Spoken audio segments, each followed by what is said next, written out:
Welcome to the National University online class. During this pandemic, I feel proud to be the part of this National University online class lecture as a resource person. Please maintain the health rules. This lecture is for the students of Honours Third Year. We will talk about Elizabethan and Jacobean drama. Your paper code is 231101. Now, we are going to discuss The Merchant of Venice.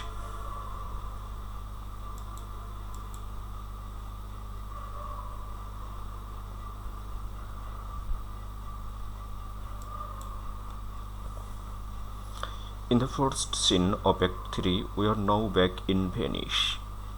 Here once again we meet Solanio and Salerio. They are engaged in a discussion about the rumor that Antonio has lost a ship. Shylock enters. He is still lost in the misery of having lost his daughter and his money. He complains that both Solanio and Salerio had something to do with the flight of his daughter. They do not deny it. We notice that they are unable to tell him anything. However, they ask Shylock if he knows anything about the losses of Antonio. Then Shylock talks about the bond. Shylock is planning on taking a pound of flesh if Antonio fails to the repayment of the money in time. Shylock is furious with Antonio. He blames him for the loss of his daughter, Jessica.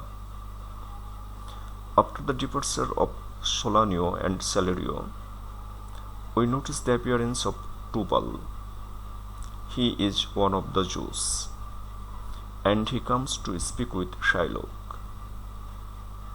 He tells Shylock about her stay in the city, and he also tells Shylock that Jessica is spending money mercilessly. She has already spent over 80 ducats. Knowing the information now, Shylock feels deeply distressed. He wishes that his daughter were dead at his foot. However, Tubal also informs Shylock that Antonio has lost another ship and he is almost certain to go bankrupt in future. Shylock is excited now. He makes a grim resolve to take revenge on Antonio, then receive his 3,000 ducats back. From the second scene of Act 3, we come to know that Bassanio arrives in Belmont.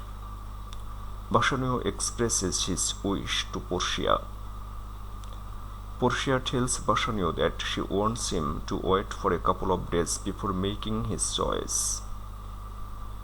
She knows if he fails to choose the right one, he will have to immediately leave Belmont. And for this reason, she tells Bassanio to wait. She wants to spend as much time as possible in the company of Bassanio. But Bassanio does not want to suffer from the pain of anxiety.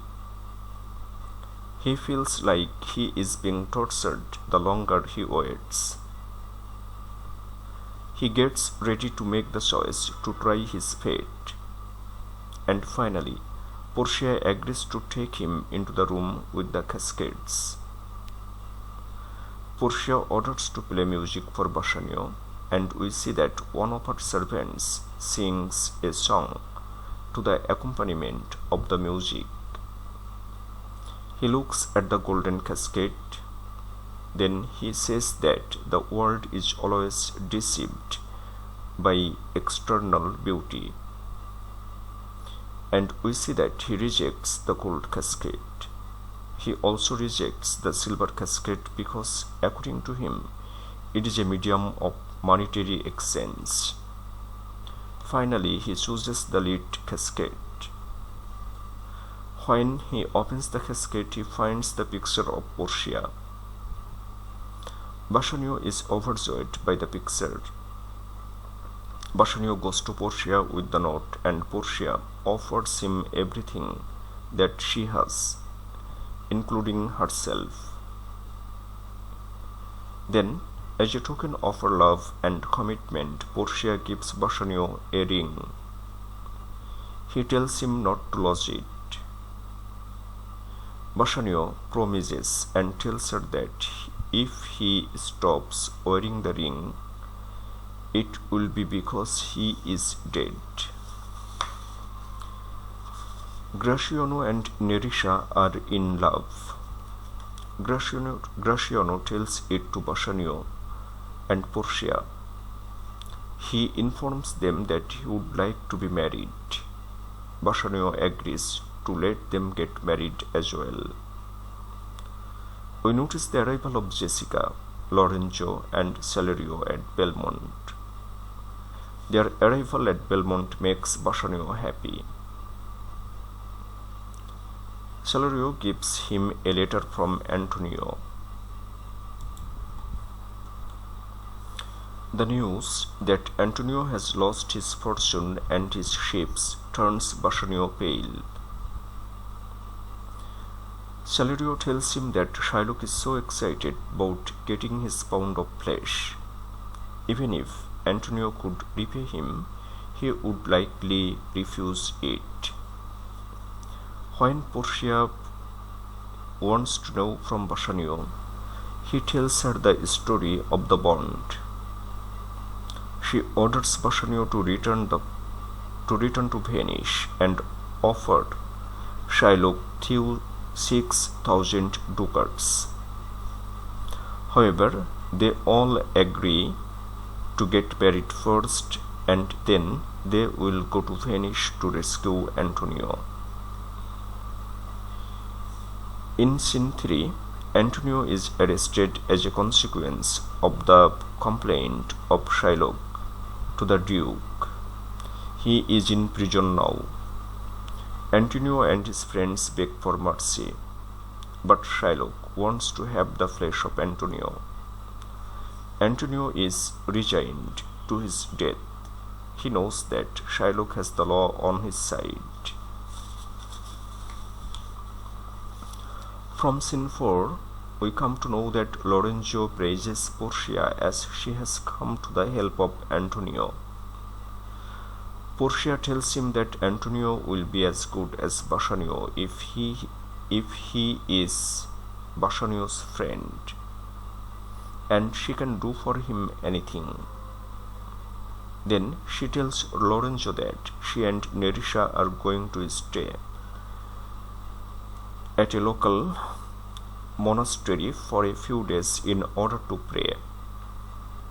Turning to her servant, Portia gives him a letter to take to Padua to her cousin Dr. Bellario. He will give him some things, and he will deliver the things to Portia in Venice. Portia informs Nerissa that they will dress up as men and go to Venice in order to help their husbands. When we go through scene 5, we come to know about the argument between Lancelot and Jessica over if she can be saved by God since she was born a Jew.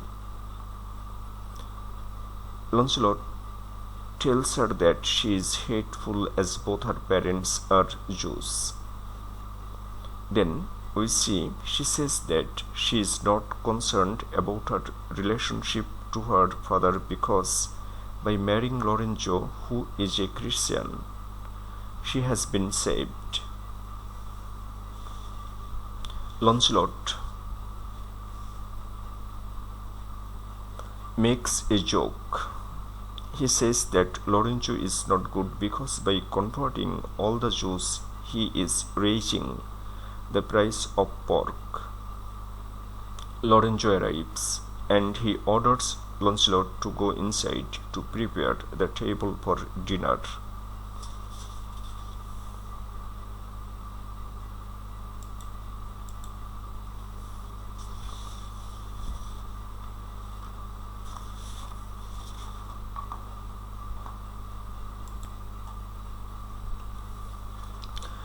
The scenes of Act 4 introduce us with the courtroom in Venice. Antonio is brought in the courtroom. His case is for trial before the Duke of Venice. We see the appearance of Shylock. He comes with a scale and knife in hand. Bassanio presents a chest filled with money, but Shylock refuses to take it. He says that Bassanio could have brought multiple chests similar to the one there, and he still would refuse to release Antonio from the bond. The Duke tells Shylock to be kind to Antonio, but he fails to touch the heart of Shylock. Shylock wants his pound of flesh and will not settle for anything less. Now Antonio tells everyone that it is senseless to try to reason with the Jew. We notice the appearance of a messenger in the court. He delivers a letter from Dr. Bellario to the Duke. He tells the Duke that he is ill, and for this reason he has sent 2 young men in his place. In fact, Portia has come in disguise, and she is referred to as Balthazar. Nerissa has also come in disguise with Portia. Portia gives a short lecture on the benefit of mercy, but we see that Shylock does not change his mind. Portia offers him 3 times what he has given to Antonio, but Shylock refuses all offers. Now Antonio prepares to die. Now Shylock is told by Portia to go forward and collect a pound of flesh from Antonio. When he starts to proceed, Portia suddenly stops him. Portia says that it is lawful that Shylock will take a pound of flesh. At the same time, she says if there comes a drop of blood in the process, it will be considered a crime. And now we see that Shylock abruptly changes his mind. He wants to take thrice the amount of the contract and will let Antonio go. Portia does not want to give him this. He is only entitled to a pound of flesh. Shylock then turns to depart, but Portia tells him to remain in the court. Then she says that the court will take everything from him. She says that according to the laws of Venice, if a foreigner tries to take the life of a citizen of Venice, the victim will get half of the property of the foreigner, and the state will receive the other half. Antonio will take half of what Shylock has, and upon the death of Shylock, Lorenzo and Jessica will get the half. At the same time, Shylock will have to be a Christian. Portia and Nerissa are still in disguise. Bassanio and Gratiano approach them and ask what payment they might offer them. Portia demands nothing except for the ring on Bassanio's finger. You know, it is the ring that Portia gave to Bassanio, telling him if he ever takes it off his finger, it will mean that his love for her has ended.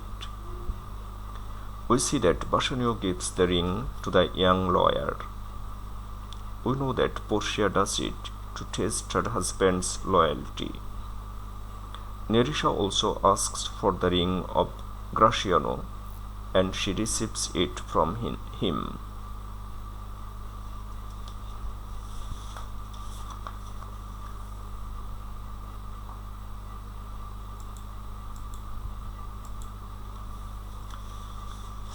In Act 5, we are again at Belmont. When we go through this scene, we see that Portia welcomes her husband and then asks to see his ring. As he has given the ring to the young lawyer, he cannot produce it. Then Portia brings the ring. She confesses everything. She tells Bassanio that she was the young lawyer. She criticizes Bassanio for giving it. At this point, Bassanio promises that he never does that again. And Nerissa does the same thing to Gratiano. Portia has some good news for Antonio. She tells him that she had information that 3 of his ships have returned to port safely. However, the play ends with the promise of Gratiano that he will forever keep Nerissa's ring safe.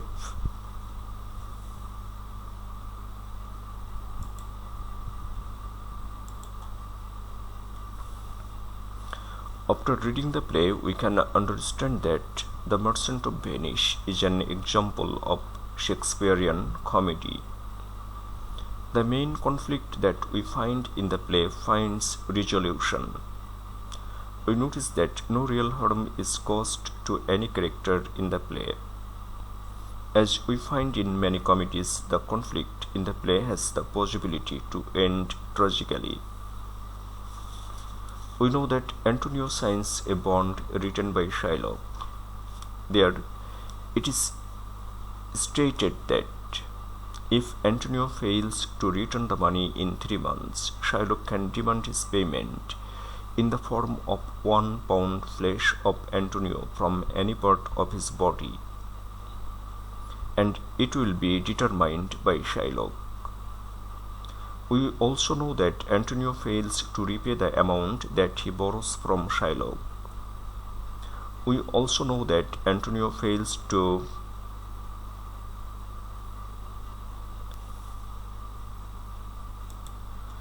arrange money for Shylock, and Shylock demands the pound of flesh. We see that he is about to be successful in claiming it after making his argument in the court. But at last his plan does not come true. In this regard, Portia plays the important role. We have already known that Portia appears in the court disguised as a young man, and she stops Shylock with her intelligence. She also mentions a law, and it declares that Shylock, who is introduced by Portia as a foreigner, will suffer punishment for trying to kill a citizen of Venice. The initial suggestion about the punishment of Shylock is that he should be hanged for his attempt to kill Antonio. But we see that Shylock ends up with a less serious punishment, and that is, he loses half of his property and has to convert to Christianity. However, this resolution is certainly destructive for Shylock, but at the same time, we should remember that the lack of fatalities marks the ending of the play as a comic. The basic structure that we disorder in The Merchant of Venice is not different from the basic structure of the other comedies written by Shakespeare. But in the play, we find indirect variation from common comedic form. In this regard, we can consider the treatment of lovers in the play. Like other comedies, The Merchant of Venice introduces the characters who are initially kept apart by circumstances. But before the play ends, we come to see that the major characters get married. Here, we are talking about the characters who are particularly in the role of lovers in the play. However, the unusual fact that we discovered in the play is that the lovers overcome their obstacles and marry each other midway through the play. But the main conflict is resolved in Act 5. In Act 4, we can explain it in the way that the lovers in The Merchant of Venice occupy a less significant position in the plot of the play than lovers do in the other comedies of Shakespeare. There are 3 pairs in the play. We come to know that only 2 pairs, Bassanio and Portia, as well as Lorenzo and Jessica, meaningfully overcome obstacles. But if we talk about the 3rd pair, Nerissa and Gratiano, we see that at the spur of the moment they get married. And it should also be mentioned that they are inspired by the successful union of Portia and Bassanio. For this 3rd marriage, Portia and Nerissa can play a parallel trick with their husbands in the final act, and this is the only significance that this marriage has. There is another twist, and it has to do with Shakespeare's complex and unclear treatment of Shylock. It is obvious that Shylock is the villain of the play. Actually, his merciless insistence on taking his pound of flesh from Antonio introduces him as a villain. We see that other characters treat him in a dehumanizing way, but Shakespeare depicts Shylock as a complex and sympathetic character. His famous speech that we read in Act 3, and that is, "If you prick us, do we not bleed?" A lot of readers, particularly the modern readers, discover Shylock as a person who ends up alone, who is destitute, who is separated from his daughter, and who is finally forced to be a Christian, abandoning the faith of his tribe. For this reason, the readers often sympathize with Shylock. According to some critics, Shakespeare depicted Shylock sympathetically, and the reason behind it is that he wants to make a plea for greater tolerance of Jews in his time. Some critics point to the illegal courtroom performance of Portia as evidence that the verdict is given against Shylock is not just. Such a failure of justice is not a small problem. On this reading, the sad end of Shylock makes the final act of the play.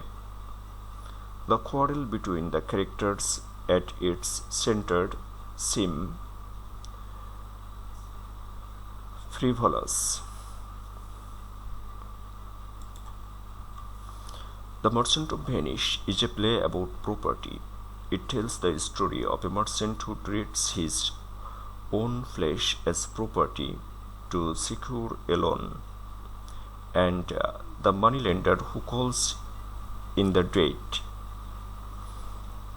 The play asks questions about the value of life itself.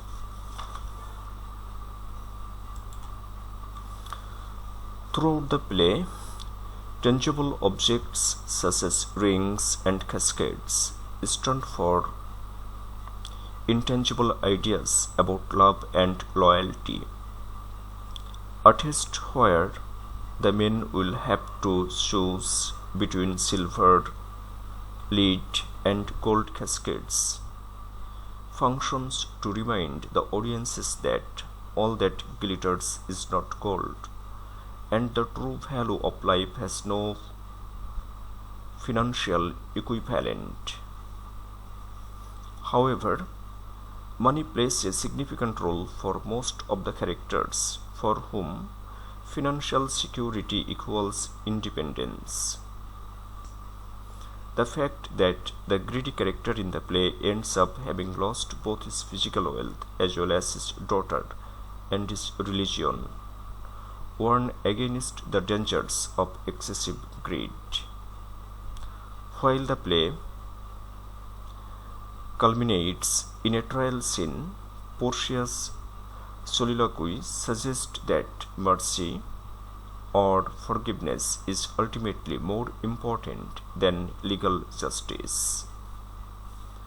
The major conflict driving the plot of The Merchant of Venice takes place between Bassanio, who wants to marry Portia to gain the financial means to pay back his debt to Antonio, and Shylock, who wants revenge on Antonio for lending money without interest and for his anti-Semitic insults. Shylock's desire for revenge on Antonio implies a deeper desire to defend his humanity and his way of life. During the play's inciting incident, Bassanio uses Antonio's credit to secure a loan from Shylock, binding Antonio to Shylock and making their final confrontation certain. Though the men separate after this incident, the stakes of their conflict are raised during the rising action of the play. First, Lancelot and then Jessica rob and abandon Shylock in quick succession, fueling his anger. Next, Bassanio wins the chance to marry Portia in the cascade game, fulfilling his desires for money and marriage, and bringing him close to proving his character by repaying Antonio in money, love, and loyalty. Finally, Antonio's ships fail to return, and it gives Shylock the opportunity to get his revenge and Bassanio to prove his character by coming to Antonio's rescue. The conflict between Bassanio's desire to redeem his character by proving himself a loyal friend and Shylock's desire to defend his humanity by enacting revenge on Antonio comes to a head in the play's climactic trial scene. Shylock makes the case for his right to collect his bond by arguing that he has the same rights as any other hateful character in Venice. But Portia, disguised as Balthazar, argues that in trying to collect on his loan, Shylock has threatened Antonio's life and therefore broken the law. Bassanio, Portia, Graciano, Nerissa, Lorenzo, and Jessica all finish the play happily. The couples in the play are in a happy mood, but Shylock's punishment seems neither merciful nor just. Not only is he unable to collect the money he is rightfully owed by Bassanio, he loses the rest of his wealth, his daughter, and his Jewish faith. While Shakespeare's contemporaries would have seen Shylock's conversion to Christianity as a victory for his immortal soul, Shylock's forced conversion is shockingly anti-Semitic and unjust to the modern readers. We know Shakespeare collected materials from different sources to construct the plot of his plays, and he always tried to make the original use of the materials to construct the plots of his plays. The way Shakespeare has constructed the plot of The Merchant of Venice is remarkable. The way Shakespeare knitted the plots in the play is incredible. We know that the play The Merchant of Venice does not deal with a single plot. In most of the plays of Shakespeare, the plots are multiple and complex. And in the same way, The Merchant of Venice has a complex plot. It has multiple plots. The Bond story is the main plot of the play, And here, the subplots include the story of the Cascades and the love affair of Lorenzo's Jessica. Another plot that is not very significant is the story of the rings.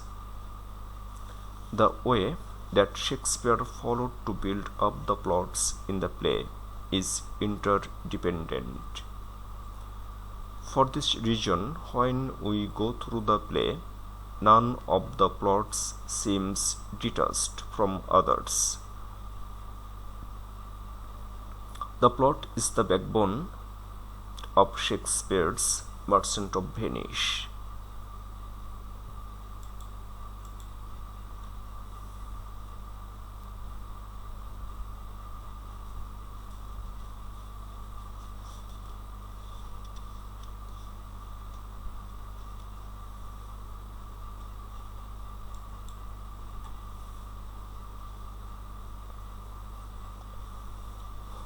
William Shakespeare has used some unique themes in the play, The Merchant of Venice. In The Merchant of Venice, the central theme can be identified as the conflict between selflessness and self-interest. The main theme of the play drives the plot, and at the same time it moves the play forward. There are other themes in the play. They include greed, hatred, mercy, prejudice, and so on. Conflict between self-interest and love is the main theme of The Merchant of Venice. The major difference that we find between the Christian characters of the play and Shylock is their level of compassion.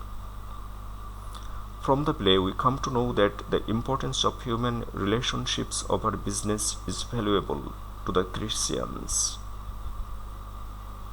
On the other hand, material gain is everything to Shylock.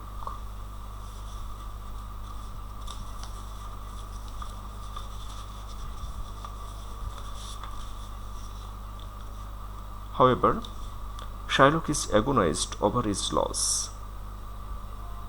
He runs through the streets and cries for his daughter and for the loss of his gold and jewels.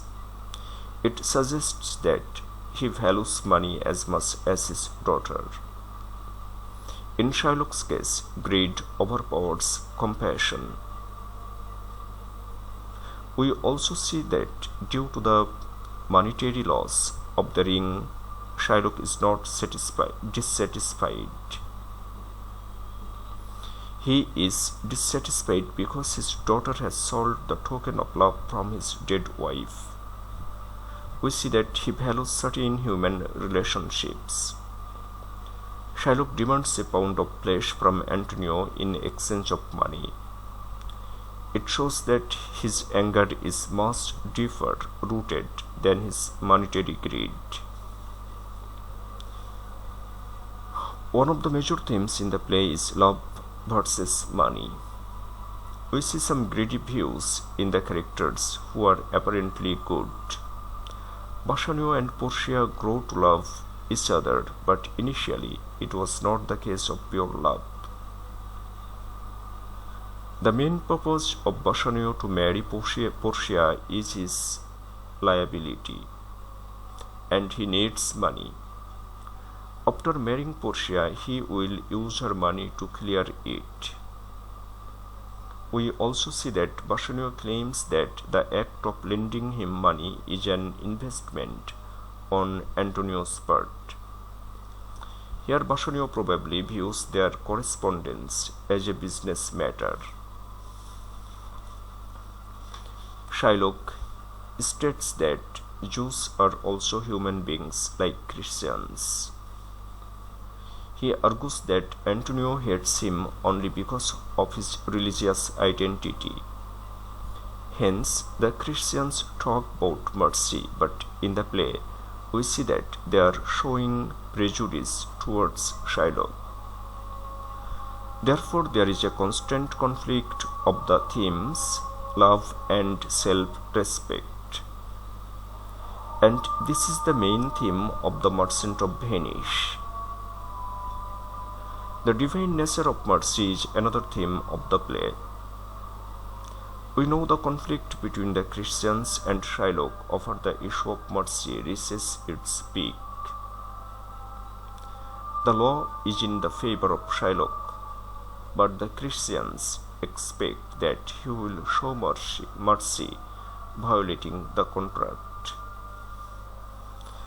During the trial, Shylock asks Portia, who is in disguise, what might force him to become merciful.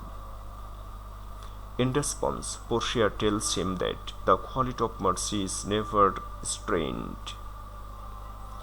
Humans should show mercy as God is merciful, and it is an attribute of the Almighty Himself. Hatred is another main theme in the play. Shylock claims that he is only applying whatever he has learned from his Christian. In his first appearance, Shylock reveals his mission, and it means harm to Antonio. However, Antonio insults Shylock, and for this reason his anger against Antonio is inspired. Prejudice is another theme in The Merchant of Venice. In the play, we find the deep and strong root of prejudice from both sides. The Christian hate Shylock because of his beliefs. On the other hand, Shylock hates the Christians in return.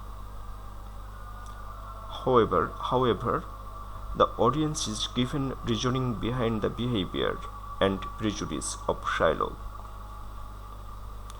Themes of money and materialism come under close scrutiny. In the play, the necessity of money to Christians has been mentioned. From the play, we come to know that money is important to most of the Christian characters. We see that Antonio is shown as a merchant who is compassionate and human.